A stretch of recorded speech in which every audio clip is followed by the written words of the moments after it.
কোনো বিশ্ববিদ্যালয়ে কিন্তু কোনো লাশ পড়ে নাই।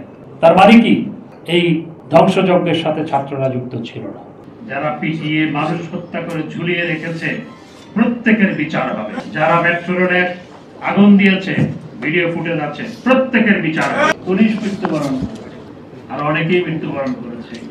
কয়েকজন শিক্ষার্থীও যে এই ঘটনার শিকার হয়নি তা নয়। আমরা সমস্ত ঘটনার মাননীয় প্রধানমন্ত্রী ঘোষণা দিয়েছেন, সমস্ত ঘটনার সুষ্ঠু তদন্ত হবে। বিচার বিভাগীয় তদন্ত কমিশন গঠন করা হয়েছে। প্রত্যেকটি ঘটনার তদন্ত করে দায়ীদেরকে বিচারের আওতায় আনা হবে। এই প্রতিশ্রুতি জননেত্রী শেখ হাসিনা বাংলাদেশের মাননীয় প্রধানমন্ত্রী দিয়েছেন এবং সেই লক্ষ্যে ইতিমধ্যেই তদন্ত কমিশন কাজ শুরু করেছে।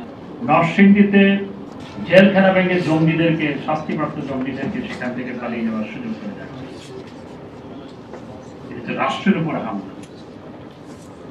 আমি দৃঢ়ভাবে বিশ্বাস করি প্রকৃত কোনো ছাত্ররা এই ধরনের হামলা, এই ধরনের অগ্নিসংযোগ কোনো কিছুর সাথে যুক্ত ছিল এবং এই জঙ্গি গোষ্ঠী বিএনপি জামাত তাদের ভারপ্রাপ্ত চেয়ারম্যানের নির্দেশে জামাত ইসলাম তারাই এই হামলা চালিয়েছে, রাষ্ট্রের উপর হামলা চালিয়েছে।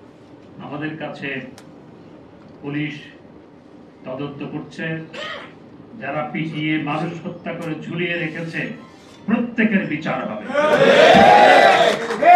যারা মেট্রো রোডে আগুন দিয়েছে, ভিডিও ফুটেজ আছে, প্রত্যেকের বিচার হবে। পিটিভিতে আমি নিজে ফুটেজ দেখে এসেছি, কারা আগুন ধরাচ্ছে, কারা কি করেছে, প্রত্যেকের বিচার হবে। আমরা এটি করতে বদ্ধপরিকর। 13-14 সালে বিচার হয়েছিল, অনেকে আইনের ফাঁকফোকর দিয়ে ফাঁকফোকর গলে বের হয়ে গেছে। এবার যাতে কেউ আইনের ফাঁকফোকরে বের হতে না পারে সেই ব্যবস্থাই আজকে রাষ্ট্রের উপর হামলা হয়েছে।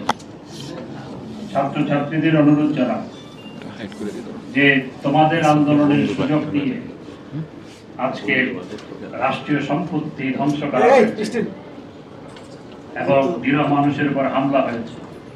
নিরীহ মানুষের গাড়ি ঘোড়া সম্পত্তিতে আগুন দেওয়া হয়েছে, রাষ্ট্রীয় সম্পত্তিতে আগুন দেওয়া হয়েছে। সুতরাং এমন কিছু করা কোনোদিন সমীচীন হবে না। তোমাদের দাবি পূরণ হয়েছে, তোমরা যা চেয়েছিলে তার চেয়ে বেশি যে ছাত্রদের নিরাপত্তা বিধান করবে, শিক্ষামন্ত্রীও সেই ঘোষণা এবং যারা আন্দোলনের সাথে যুক্ত ছিল তাদের কোনোভাবেই হয়রানি করা হবে না এবং তারা আন্দোলন যখন শান্তিপূর্ণভাবে করেছে সরকার কিন্তু তাদেরকে প্রোটেকশন দিয়েছে, পুলিশ সহ। এবং একটি কথা দেখবেন, কোনো বিশ্ববিদ্যালয়ে কিন্তু কোনো লাশ পড়ে নাই, সবগুলো বাইরে। তার মানে কি এটি এই ধ্বংসযজ্ঞের সাথে ছাত্ররা যুক্ত ছিল না।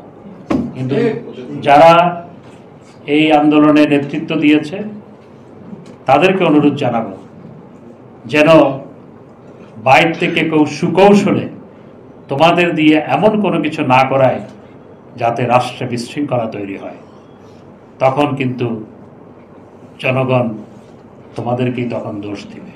সুতরাং সতর্ক থাকতে হবে এবং যেহেতু মাননীয় প্রধানমন্ত্রী এই ঘোষণাও দিয়েছেন যে এই সমস্ত ছাত্র আহত হয়েছে এবং কোনো ছাত্র, যে সমস্ত ছাত্র স্বরাষ্ট্র মন্ত্রণালয়ে কাজ করছে, আসলে কারা নিহত হয়েছে, সেখানে যদি কোনো ছাত্র পাওয়া যায় বা অন্যান্যরাও যারা নিহত হয়েছে, প্রত্যেকের পাশে সরকার দাঁড়াবে, সরকার তাদের দেখভাল করবে এবং প্রয়োজনীয় ব্যবস্থা করবে পরিবারের জন্য। এটি মাননীয় প্রধানমন্ত্রী ঘোষণা দিয়েছে। সুতরাং আমি ছাত্র নেতাদের অনুরোধ জানাবো যে সরকার তোমাদের দাবি হাইকোর্টের রায়ের প্রেক্ষিতে পূরণ করেছে, সরকার তোমাদের পাশে আছে এবং সরকার তোমাদের নিরাপত্তা বিধান করবে এবং একই সাথে কেউ যাতে হয়রানির শিকার না হয় সেটি নিশ্চয়তা সরকার দিয়েছে। তাই কেউ যাতে তোমাদেরকে ভুল পথে পরিচালিত করতে না পারে সেজন্য সতর্ক থাকতে হবে। এই দেশ আমাদের, তোমরাই ভবিষ্যতে দেশ চালাবে। আমি নিজে ছাত্র নেতা ছিলাম, 15 বছর বয়স থেকে ছাত্র রাজনীতির সাথে আমি যুক্ত।